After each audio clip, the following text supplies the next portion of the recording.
TNC की videos निकाली, फिर सर से इंटरव्यूज देखे, सर की मोटिवेशन वीडियोस देखी, फिर दोबारा से पढ़ना शुरू किया। तो सर भी वहाँ पे टॉपर्स के इंटरव्यू आते थे टीएनसी के, तो वहाँ से फर्स्ट टाइम मैंने इंटरव्यू सुना था। बट मुझे पूरी डिलीवरी टाइम में बहुत पेट में दर्द, कभी कुछ बहुत दर्द वगैरह रहता था, तभी अच्छे से नहीं पढ़ पाई। फिर डिलीवरी होगी, डिलीवरी के होती मैंने नॉर्सेट किया था। तब मैं यूट्यूब से क्लासेस वगैरह लेती थी, कुछ कंसेप्ट क्लियर करने के लिए। जो भी मेरा कोई कंसेप्ट क्लियर नहीं होता था तो उसके लिए मैं सर्च करती थी, तो जो भी मुझे सही लगता था किसी भी क्लास को मैं कंसेप्ट क्लियर करने के लिए लेती थी। तो ये तो पहले नॉर्सेट 8 दिया था, तब प्रेग्नेंट थी, फिर नॉर्सेट 9 दिया, तब बेबी था, बेबी तब 3 महीने का था। तो हमने देखा कि इसका पोटेंशियल काफी अच्छा है, तो फिर हमने नॉर्सेट 10 के लिए बिल्कुल सही कर दिया।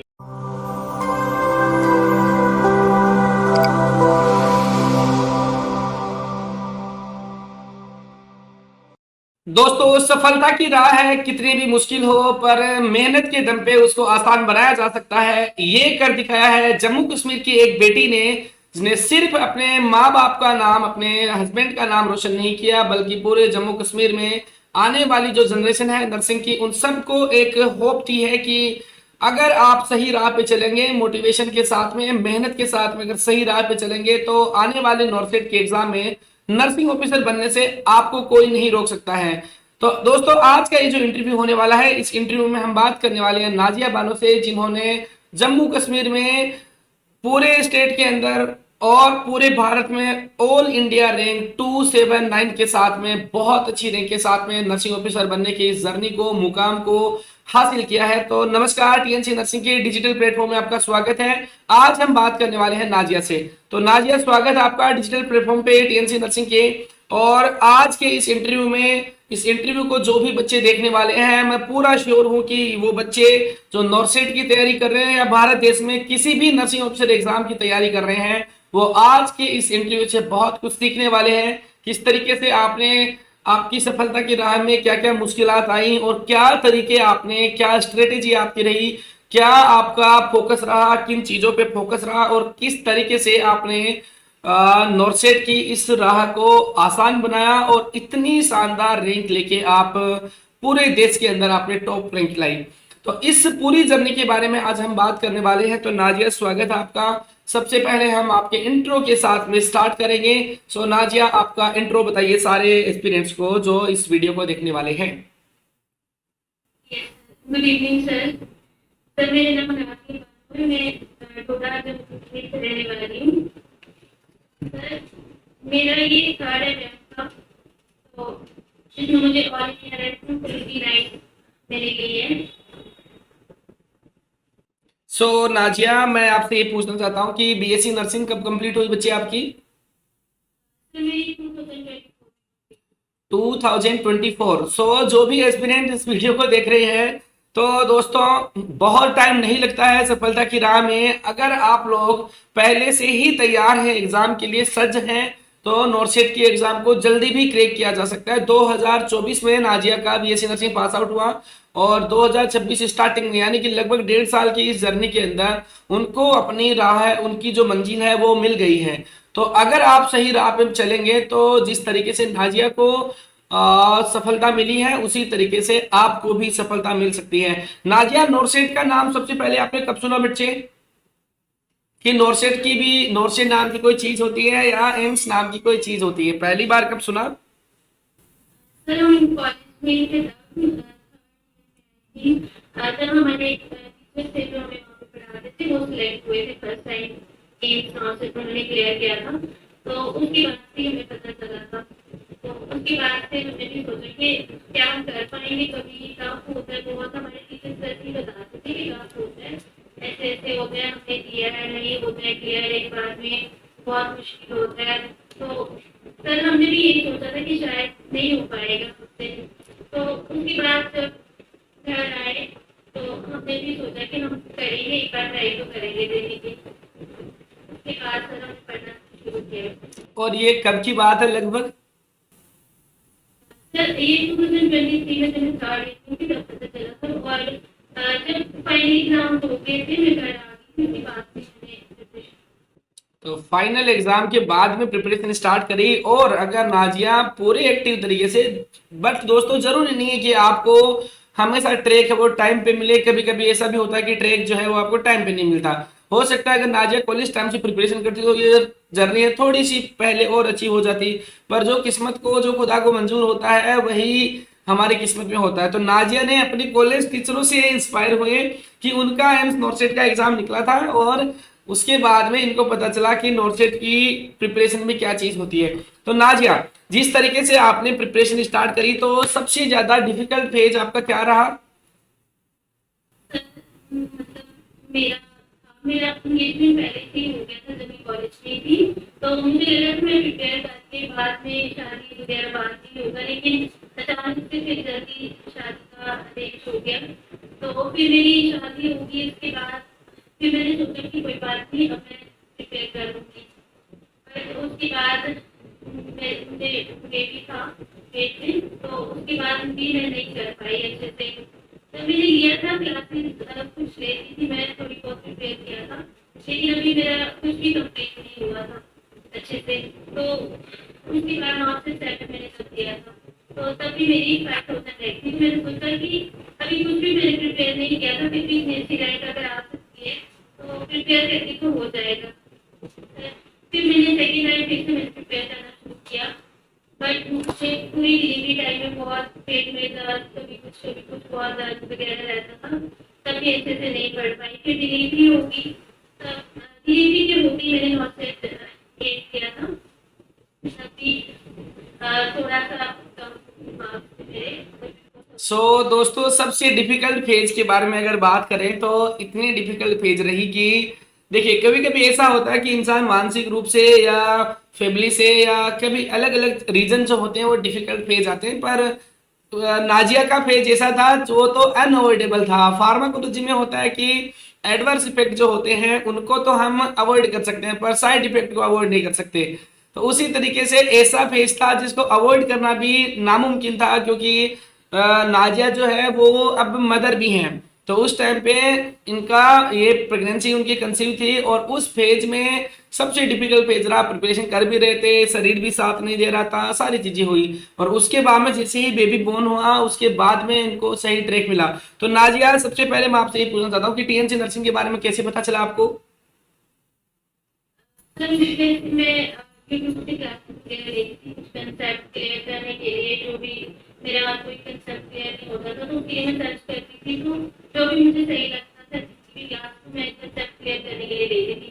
तो सर भी वहाँ पे टॉपर्स के इंटरव्यू आते थे टीएनसी के, तो वहाँ से फर्स्ट टाइम मैंने इंटरव्यू सुना था, फिर मुझे पता चला, तो बोलने लगी कि वहाँ पे रैंक आती है डेली, तो उससे अच्छे से आपको पता चल जाता है। बाकी भी है टेस्ट, लेकिन उसमें इतने ज़्यादा बच्चे नहीं होते, वो टेस्ट का भी पता नहीं चलता, रैंक का भी पता नहीं चलता है कि हम कहाँ पे स्टैंड करते हैं। तो फिर वहाँ से मैंने सोचा कि मैं भी टेस्ट सीरीज लूँगी इस बार। तो टीएनसी नर्सिंग का जो रैंक सिस्टम है और टेस्ट सीरीज का जो हाई क्वालिटी कंटेंट है, जो एमसीक्यू जो आते हैं दोस्तों, और नॉर्सेट के एग्जाम के सीधे टक्कर देने वाले एमसीक्यूज होते हैं। उनकी मदद से हमें मदद मिलती है कि एग्जाम को किस तरीके से डील करना है, चाहे टाइम मैनेजमेंट की बात हो, चाहे एमसीक्यूज को देखने की बात हो, या पेपर को कैसे सॉल्व करना है। हर एक चीज उस टेस्ट सीरीज से आप सीख सकते हैं और ऐसा ही नाजिया ने किया। तो नाजिया मुझे एक चीज बताइए कि कभी ऐसे लगा आपको कि सिलेक्शन नहीं होगा या पूरी जर्नी में आप कॉन्फिडेंट थे? सर बहुत बार अप एंड डाउन आते हैं, वो तो कहते हैं सर, लेकिन जब मैंने टेस्ट सीरीज के लिए मैंने परचेज करी, जब मैं तैयार करने लगी थी, तो पहले तो रैंक मेरा बहुत अच्छा आ जाता था, तो बहुत मोटिवेशन होती थी कि नहीं हो जाएगा इस बार। तो मैंने पहले से टेस्ट सीरीज ली होती तो अच्छा था, लेकिन फिर मैंने बोला कि नहीं ठीक है कोई बात नहीं, इस बार ले तो हो जाएगा। लेकिन फिर कभी बहुत कम ही आती थी रैंक, और वैसे भी पढ़ते पढ़ते बहुत कभी कभी तो ऐसे होता था कि नहीं होगा, छोड़ो, फिर रोना भी आता था सर। मैं एक बार में सब सोच आके बैठती थी कि नहीं मुझसे नहीं होगा, तो मैंने बुक साइड कर दी, तो फिर मेरे मम्मा बोलने लगे नहीं ऐसे नहीं बैठ सकती हो। तो बहुत ही एक बार देख बाकी बच्चों ने कैसे प्रिपेयर किया, फिर मैंने दोबारा से टीएनसी की वीडियोस निकाली, फिर सर से इंटरव्यूज देखे, सर की मोटिवेशन वीडियोस देखी, फिर दोबारा पढ़ना शुरू किया। ऐसा होता है बहुत बार। जो नाजिया, जो मैंने जब मेरी जो स्ट्रगल की जो स्टोरी है, या स्ट्रगल नहीं, जो भी मैंने प्रिपरेशन करी, तो मैं भी आपकी तरह था, मुझे भी डिमोटिवेशन आते थे, पर ये कभी नहीं लगा मुझे कि मेरा सिलेक्शन नहीं होगा। मुझे ये हमेशा लगा था कि मेरा सिलेक्शन तो होगा ही होगा, और वही स्टोरी सेम आपकी रही है कि डिमोटिवेशन जरूर आ सकते हैं पर सिलेक्शन तो होगा। तो टीएनसी नर्सिंग के वीडियोस में आपने क्या देखा? मैं एक डॉक्टर के इंटरव्यू देखती थी, वहां से भी मोटिवेशन आ रही थी कि इन्होंने टेस्ट सीरीज परचेज की थी, इनका भी तो ऐसे ही रैंक आता था, कभी कम कभी ज्यादा, मेरा भी वैसा ही है तो हो जाएगा। तो 3 टेस्ट सीरीज के आते थे, मैं डेली सारे के सारे टेस्ट देती थी, मैंने कभी टेस्ट सीरीज नहीं किया। ओके, तो मैं मोस्टली जो सर ने सॉल्व करवाई है उस पे एमसीक्यू बैच वगैरह वो सब मैंने ज्वाइन करके अच्छे से वो तैयारी की। सो एमसीक्यू बैच में एमसीक्यूज से कैसे आपको हेल्प मिली? उसमें जो एग्जाम टीचर है वो बहुत अच्छे से समझाते थे, सारे कैसे सॉल्व करना है, पूरा एक एक वर्ड अच्छे से कैसे समझना है, क्वेश्चन को कैसे आंसर निकालना है, और कैसे उसको एक लाइन में अगर कैलकुलेट करना हो तो वो कैसे एक लाइन में करोगे आप, तो सब। दोस्तों टीएनसी नर्सिंग में वीडियो एमसीक्यू बैच जो हमने 2 वर्जन उसके हम कंप्लीट कर चुके हैं, और अभी वर्जन जो है वो 21 ऑफ मई को वापस से एक एमसीक्यू बैच जो है वो लॉन्च कर रहे हैं, जो हमने नॉर्सेट 10 के लिए भी लॉन्च किया था। उस बैच के अंदर दोस्तों subject wise, topic wise MCQs को डील किया जाता है। हर एक फैकल्टी जो अपने सब्जेक्ट में एक्सपर्टीज है, जैसे मैं पीडियाट्रिक्स पढ़ाता हूँ, अवधेश सर ओबीजी पढ़ाते हैं, और जो फैकल्टी हैं कपिल सर हैं, सुकी सर हैं, सब लोग अपना सब्जेक्ट का एक्सपर्टीज टॉपिक वाइज एमसीक्यूज करवाते हैं, और उसमें वो एमसीक्यूज होते हैं जो टेक्स्ट बुक में नहीं होते हैं। जो एमसीक्यू टेक्स्ट बुक में नहीं होते हैं, या जो एमसीक्यूज की बुक में वो नहीं होते हैं, उनसे अलग एमसीक्यू जो बहुत हाई लेवल के एमसीक्यूज हैं, जो नॉर्सेट से भी ऊपर के कॉन्सेप्ट आपको बिल्ड करवाती हैं। तो वो एमसीक्यू बैच, अगर आप इस तैयारी के अंदर जा रहे हैं और आपके पास समय कम है कि सर मुझे थ्योरी पढ़ने मेरे पास समय नहीं है, तो उस एमसीक्यू बैच में आपको एनरोल होना चाहिए, जैसे कि नाजिया ने एमसीक्यूज वहां से साफ क्लियर किए थे। सो नाजिया, हमारी नेक्स्ट क्वेश्चन आपसे ये है कि ये जो जर्नी होती है इसके अंदर आपका फैमिली का प्रेशर ज्यादा रहा या फैमिली का सपोर्ट ज्यादा रहा? बहुत सपोर्ट था। पहले तो मेरे जो इधर है ससुराल वाले मेरे हस्बैंड, वो मुझे हमेशा सपोर्ट ही करते हैं हर चीज में, तो उनके साथ उनके पेरेंट्स भी, मेरे जेठानी है वो भी, मतलब हर एक फैमिली मेंबर ने जितना हो सकता था जिससे उन सब ने रेसिपी किया मेरे लिए। नहीं तो ससुराल में काम वगैरह घर का सब देखना पड़ता है, लेकिन मेरे घर वाले सब ने मिल के कर दिया कि नहीं पढ़ने दो, इसने बहुत मेहनत की है तो इसको रहने दो, आपको इसको अच्छे से तैयारी करने दो। फिर मेरी सास जो है वो बीमार हो गई, फिर मेरे हस्बैंड बोले कि आप, मेरी मम्मा वो कुछ काम नहीं करते, उतना फ्री होते हैं, तो फिर उन्होंने बोला कि आप चले जाओ वहाँ पे, तो उन्होंने भी बोला कि आप आ जाओ, तो मैं सब कुछ करूँगी, बच्चे को भी संभालूंगी, तो अब तैयारी कर लेना एक बार अच्छे से। तो दोस्तों जब आप में पोटेंशियल होता है, और आप ये शो करते हैं कि हाँ मैं कुछ कर सकता हूँ या कुछ कर सकती हूँ, तो फैमिली का सपोर्ट जो है वो डेफिनेटली मिलता है। एक बच्चा है सृष्टि, उनकी मदर की भी ऐसी स्टोरी थी, उन्होंने भी बहुत सपोर्ट किया, और नाजिया की स्टोरी तो उनसे भी ज्यादा इंस्पायरिंग है कि पूरी फैमिली का इनको बहुत अच्छा सपोर्ट मिला। सपोर्ट तब मिलता है जब आप में पोटेंशियल होता है, घर वालों को लगता है कि ये बच्चा कुछ कर सकता है। अब आप अगर मेहनत करते हैं तो घर वाले साथ होते हैं, पर आप घर वालों का सपोर्ट भी आपको चाहिए, और आप मेहनत भी नहीं करते हैं और प्रिपरेशन में भी आप वीक रहते हैं, आप अपना 100% नहीं देते हैं, तो फिर हमें फैमिली का सपोर्ट जो है वो दोस्तों नहीं मिल सकता है, क्योंकि घर वाले उन्हीं का सपोर्ट करते हैं जिनमें पोटेंशियल होता है, और नाजिया के अंदर ये पोटेंशियल था तो घर वालों ने उनका सपोर्ट किया। तो मैं आपको मिलाना चाहूंगा नाजिया के हस्बैंड से, वो आपको बताएंगे कि नाजिया की प्रिपरेशन कैसी रही और क्या ये किस तरीके से जर्नी रही। तो 1-2 मिनट का जो डिस्कशन हम उनसे करते हैं, ये इसलिए करना है क्योंकि वो बताएंगे कि जो बॉयज इसमें देख रहे हैं या जो पेरेंट्स इस इंटरव्यू को देख रहे हैं, तो उनको ये जानना है कि अगर आपका फैमिली मेंबर, चाहे आपकी सिस्टर हो, आपकी वाइफ हो या आपका ब्रदर हो, अगर वो मेहनती हैं तो उनको सपोर्ट मिलना चाहिए। और हिंदुस्तान के लड़कों को तो पता चली जाएगा कि सपोर्टिव हस्बैंड कैसे बना जाता है। सो नाजिया, आपके हस्बैंड से हम मिलना चाहेंगे प्लीज। सर नमस्कार, कैसा लग रहा है आपको? हमें तो बहुत खुशी है इस बारे में।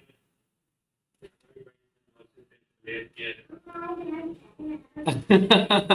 बच्चा भी बोलना चाह रहा है, पर आपको पता है कि बच्चा जो है अभी इन्फेंट है, तो इन्फेंट में स्पीच नहीं है दोस्तों। फिर भी बच्चा है, वो अपनी मम्मी की खुशी को सेलिब्रेट करना चाहता है। देखिए हैप्पी फैमिली कैसी होती है। इस बच्चे की मम्मी ने मेहनत करी और इस मुकाम तक पहुंचा, तो ये बच्चा जो है दोस्तों, ये भी बड़ा होके अपनी मम्मी की से भी बहुत ज्यादा ऊंचाइयों पे जाएगा। सो सर, आपका थोड़ा सा इंट्रो प्लीज। छोटा सा गाँव है हमारा, उसका नाम शक्ति है, जो JNK में पड़ता है। ओके, तो सर आपकी शादी को कितना टाइम हो गया? 2 साल। अच्छा, तो सर आपको कैसे पता चला कि नाजिया जो है वो एग्जाम क्रैक कर सकती है? हमने जब इसका मार्कशीट 8 देखा, मार्कशीट 9 देखा, तो मुझे लगा कि बहुत अच्छा था इसका, जो बाकी बच्चों के मुकाबले जो इतनी मेहनत करते हैं। तो ये तो पहले मार्कशीट 8 दिया था तब प्रेगनेंट थी, फिर मार्कशीट 9 दिया तब बेबी था, बेबी तब 3 महीने का था। तो हमने देखा कि इसका पोटेंशियल काफी अच्छा है। तो फिर हमने बिल्कुल सही कर दिया अपनी तरफ से कि आप तैयारी करो, बाकी संभालेंगे। तो हिंदुस्तान के जो भी नौजवान इस वीडियो को देख रहे हैं, इंटरव्यू को देख रहे हैं, तो इनसे सीखिए आपकी सपोर्टिव हस्बैंड कैसे बना जाता है। और नाजिया में पोटेंशियल था और इनके हस्बैंड ने इस चीज को पहचाना और इन्होंने इनका इस जर्नी में बहुत ज्यादा सपोर्ट किया। तो अगर आप या कोई पेरेंट इस वीडियो को देख रहे हैं, तो आप समझिए कि आपके बच्चे में पोटेंशियल होता है, आपके सपोर्ट की उनको जरूरत होती है। तो अगर बच्चे में थोड़ा सा पोटेंशियल है, तो उनका सपोर्ट करेंगे तो जरूर पूरी पूरी संभावना है कि बहुत अच्छा और बेहतरीन रिजल्ट आपको मिलने वाला है। और नाजिया और उनके हस्बैंड की तरह ही आपकी भी फैमिली है जो और ज्यादा ग्रो करेगी और हैप्पी फैमिली में कन्वर्ट हो जाएगी। So Nazia, thank you so much sir join करने के लिए। अब मैं नाजिया से कुछ सवाल पूछूंगा। नाजिया, मैं आपसे पूछना चाहूंगा कि नॉर्सेट की प्रिपरेशन में आपने जो सब्जेक्ट को डील किया, उनमें मेन सब्जेक्ट के ऊपर टारगेट किया या सारे सब्जेक्ट को ही आपने इक्वली ट्रीट किया? सर मैंने तो पहले मेरे मेजर सब्जेक्ट है हमारे उन्हीं पे फोकस किया था, जो 5 मेजर सब्जेक्ट हैं। तो उसके बाद सर मुझे लगा कि मेरे पास टाइम था, तो मैंने सोचा कि मुझे बाकी भी करना चाहिए। तो फिर मैंने थोड़ा बहुत रिसर्च मैनेजमेंट और बाकी भी मैंने थोड़ा थोड़ा देखा था, माइक्रोबायोलॉजी। ओके, सो आपने मेजर सब्जेक्ट को भी पढ़ा और माइनर को भी पढ़ा, पर मेजर पे थोड़ा सा ज्यादा फोकस किया। सो दोस्तों, हर एक एस्पिरेंट की स्ट्रेटेजी अलग होती है, हर का स्ट्रेटेजी अलग होती है। आपको अपने हिसाब से स्ट्रेटेजी आपको फॉलो करनी है। जरूरी नहीं है आप सबकी सेम स्ट्रेटेजी को फॉलो करें। हर बच्चा अपने हिसाब से, अपने दिमाग के हिसाब से प्रिपरेशन करता है, अपनी अंडरस्टैंडिंग के हिसाब से। तो आप मेंटरशिप ले सकते हैं अपने सीनियर से, या जिन लोगों का सिलेक्शन हुआ है और जिनकी अच्छी रैंक आई है, जैसे कि नाजिया है। सो नाजिया, एमसीक्यू प्रैक्टिस में आपका कोई टारगेट था कि मुझे एक दिन के इतने एमसीक्यू पढ़ने हैं, या रैंडमली एमसीक्यू पढ़ते थे? क्योंकि बहुत सारे बच्चों का सवाल होता है कि एक दिन में कितने सवाल पढ़ते थे, तो ऐसा कुछ था आपका? सर स्टार्टिंग में तो मैं 500 एमसीक्यू देखी मैं करती थी सॉल्व, क्योंकि उसमें से कुछ ऐसे भी होते थे जो आते भी थे, तो फिर जल्दी जल्दी हो जाता था। तो जब सेकंड टाइम मैंने किया तो फिर मैं थोड़ी करती थी, क्योंकि वो जो बचते थे फिर उनको मैं ज्यादा टाइम देती थी, फिर मैं थोड़ी थोड़ी करती थी जितने हो पाते थे। और टेस्ट को कैसे अप्रोच करते थे आप? टेस्ट में डेली एक मॉर्निंग में देती थी, और जब उठना होता था उसके बाद से फ्रेश वगैरह हो गए तो अच्छे से बैठती थी। मेन के टेस्ट में ज्यादातर मॉर्निंग टाइम ही देती थी, तो बाकी फिर एक दोपहर में और एक शाम। ओके, सो नाजिया, टेस्ट जब हम देते हैं तो कुछ क्वेश्चन गलत भी होती है, तो गलत क्वेश्चन को कैसे अप्रोच करते थे? मतलब गलत क्वेश्चन होते थे उनको कैसे डील करते थे फिर? तो जो भी गलत क्वेश्चन होते थे तो उनको मैं नोट कर लेती थी नोटबुक में। तो उसके बाद से फिर मैंने उनको डेली सेकंड डे फिर मैंने उनको रिवाइज करना, फिर नेक्स्ट लिखने जो भी मेरे गलत होते थे तो उनको मैं साथ साथ रिवाइज करती रहती थी। ओके, सो वापस से रिवाइज करते थे, गलत क्वेश्चन होते थे उनको वापस से सॉल्व करते थे। तो दोस्तों यही आपका अप्रोच होनी चाहिए कि आप एक मिस्टेक बुक बना सकते हैं। उस बुक के अंदर जो आपके रॉन्ग एमसीक्यूज होते हैं उनका कॉन्सेप्ट आप उसके अंदर लिख सकते हैं। जब भी आपको मौका मिलता है, 1-2 घंटे का कभी टाइम मिलता है, तो आप उसको रिवाइज कर सकते हैं। तो आपका जो टेस्ट को अप्रोच करने का तरीका और रिवीजन का तरीका है वो बहुत अच्छा हो जाएगा। नाजिया, आप हमेशा से स्कूल टाइम या कॉलेज टाइम में आप टॉपर स्टूडेंट रहे हैं या एवरेज स्टूडेंट रहे हैं? सर टॉपर भी नहीं, और मतलब ठीक था, मैं सेकंड थर्ड रही। तो आप टॉप ही थे, मतलब सेकंड थर्ड तो टॉप स्टूडेंट ही होता है। सो मैं आपसे ये पूछना चाहता हूँ कि अगर कोई एवरेज स्टूडेंट हो मेरा जैसा, तो क्या वो लोग नॉर्सेट को क्रैक करके बहुत अच्छी रैंक ला सकते हैं? सर पहले तो थ्योरी कंप्लीट करेंगे, तो कंसेप्ट समझेंगे तो सब कुछ हो जाएगा। नेक्स्ट का फिर एमसीक्यू सॉल्व करते रहेंगे, प्रैक्टिस भी हो जाएगी साथ साथ, तो हो जाता है सर। सोशल मीडिया का क्या, सोशल मीडिया को कैसे अप्रोच किया आपने? सोशल मीडिया को आपने बंद ही कर दिया या यूज करते थे? क्योंकि सोशल मीडिया आज के ज़माने में इतना ज़्यादा बच्चों के दिमाग पे हावी है कि एक तरीके से एडिक्शन है। तो आपने कैसे उसको मैनेज किया? क्योंकि मुझे वेरी वेरी श्योर कि सारे बच्चे ही सोशल मीडिया का यूज करते हैं, कुछ बच्चों को छोड़ के। हो सकता है आप उनमें से एक हो सकता है आप उनमें से नहीं भी हो। तो आपने किस तरीके से मैनेज किया उनको? सर जब मैं गई थी प्रिपेयर करने के लिए, तो मुझे पता था कि अभी मेरा बेबी ही है, तो फिर मुझसे इसके बाद नहीं हो पाएगा, मुझे टाइम नहीं मिलेगा उतना। तो फिर मैंने सोचा था कि मैंने ये वाला टाइम पूरा अपनी प्रिपरेशन को ही देना है, बाकी सब कुछ छोड़ के। तो एक बार मैं अच्छे से कर दूंगी, सब कुछ अच्छे से करूंगी, उसके बाद होगा ठीक नहीं होगा कभी देखते हैं, धीरे धीरे कर दूंगी सारे। पर इस बार मैंने अच्छे से प्रिपेयर करा, फिर मैंने सब कुछ छोड़ दिया था। फिर जब भी मैं फोन खोली थी तब मैं ये देखती थी मोटिवेशन, कोई टॉपर का इंटरव्यू देख लिया, कोई सर की वीडियो देख ली एमसीक्यू वाली, या वैसे बहुत बढ़िया। सो मंजिल जो थी, जो टारगेट जो था वो ऑलरेडी दिमाग में था दोस्तों, फिक्स था, तो डिस्ट्रैक्शन हो ही नहीं सकता। जब आपका टारगेट जो है आपके दिमाग में डिस्ट्रैक्शन से ऊपर की जगह ले लेता है, सोशल मीडिया से ज्यादा फेवरेट आपकी पढ़ाई हो जाती है, तो दोस्तों सोशल मीडिया आपको डिस्ट्रैक्ट नहीं कर सकती है। सोशल मीडिया तब आपको डिस्ट्रैक्ट करेगी जब आप वीक हो, अंदर से जब वीक होते हैं तो वो अपनी तरफ खींचती है। अगर आपने अपने आप को मजबूत बना लिया कि मुझे सोशल मीडिया में या रील्स वाले जो कंटेंट है उसमें मुझे जाना ही नहीं है, मुझे मैंने पढ़ाई करनी है, अपने दिल को अगर आपने मजबूत बना लिया, तो सोशल मीडिया से आप डेफिनेटली दूर हो सकते हैं। सोशल मीडिया को आप अवॉइड भी कर सकते हैं। सो दोस्तों, नाजिया मैं 2-3 आपसे सवाल पूछूंगा रैपिड फायर में, आपको क्योंकि आंसर उनके देने हैं, उसके बाद में इस इंटरव्यू का एंड हम करेंगे। सो फेवरेट सब्जेक्ट क्या है आपका? Toughest subject? फिर तो सर मुझे साइलेंट लगता था, वैसे मुझे वो लर्न नहीं होता इसलिए। सबके साथ में यही कहानी होती है। अच्छा, मोस्ट स्कोरिंग सब्जेक्ट कौन सा होता है आपके हिसाब से नर्सिंग में, नॉर्सेट के एग्जाम के लिए? सर मेरा ओबीजी और एमएसएल थे दोनों, स्कोरिंग उनमें ही ज्यादा। ओके। बेस्ट रिसोर्स क्या है एमसीक्यूज के लिए? सर बेस्ट रिसोर्स कोई है, बुक्स दे दो इसकी, और नेट सीरीज दो, सबसे बेस्ट। ओके। नाइट स्टडी या मॉर्निंग स्टडी? मैं नाइट में नहीं पढ़ पाती थी, तो मुझे डे में अच्छा लगता था। सुबह 8 बजे तक मैं बैठ जाती थी कुछ भी करके, और रात को अगर नींद आ जाती थी तो ज्यादा से ज्यादा मतलब 12 बजे तक मैं करती थी, या ओके। फिर 1 बजे तक करके। सो आप जो है वो खुद भी रिपीटर स्टूडेंट रहे हैं, आप भी रिपीटर स्टूडेंट रहे हैं। तो मेरा लास्ट क्वेश्चन आपसे ये है कि जो बच्चे रिपीटर हैं, जो पहली बार में या दूसरी बार में जो नॉर्सेट को क्रैक नहीं कर पाते हैं, उनके लिए आप क्या बोलना चाहेंगे? उनको कैसे आप इस पूरी जर्नी में, इस नॉर्सेट की कंपटीशन में जिंदा रखना चाहेंगे? सर जब मैंने नॉर्थ से 7 किया था तब तो मेरी इतनी प्रिपरेशन नहीं थी, तब मुझे उतना बुरा नहीं लगा था, लेकिन नॉर्थ से 8 पेपर अच्छा गया था मेरे हिसाब से। लेकिन मुझे लगा वो हो जाएगा, लेकिन जब रिजल्ट आया तो मुझे लगा था ये मेरा रिजल्ट हो ही नहीं सकता। तो उसके बाद फिर मैंने दोबारा से मैं सोचा चलो जो भी हुआ मैं दोबारा प्रिपेयर करूँगी, एक बार अच्छे से अपना 100% दूंगी। तो सर पहले तो मैंने सोचा मुझे पढ़ना ही नहीं है, एक हफ्ता तो मुझे ऐसे ही रहा पूरा। डिनाइल में रहे 1 महीने तो आप? फिर एक बार वीक के लिए, फिर बार वीक के बाद मैंने फिर अच्छे से प्रिपेयर किया। मैंने बोला करना तो है ही, आपका कुछ और ऑप्शन तो है नहीं कि मेरे कुछ डिनाई करने से या लीड करने से ऐसा तो ये रिजल्ट चेंज हो जाएगा। तो फिर मुझे दोबारा से प्रिपेयर किया मैंने।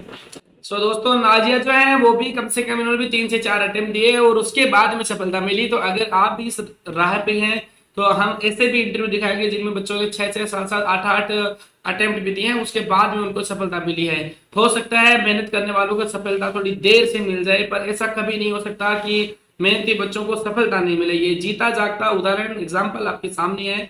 आप भी अपनी जर्नी के अंदर टिके रहिए, मेहनत करते रहिए और अपना पोटेंशियल दिखाते रहिए। नॉर्सेट की सफलता आपको आसान होगी दोस्तों। नॉर्सेट की सफलता को और ज्यादा आसान बनाने के लिए टीएनसी नर्सिंग को आप ज्वाइन कर सकते हैं, हमारे साथ में आ जाइए दोस्तों।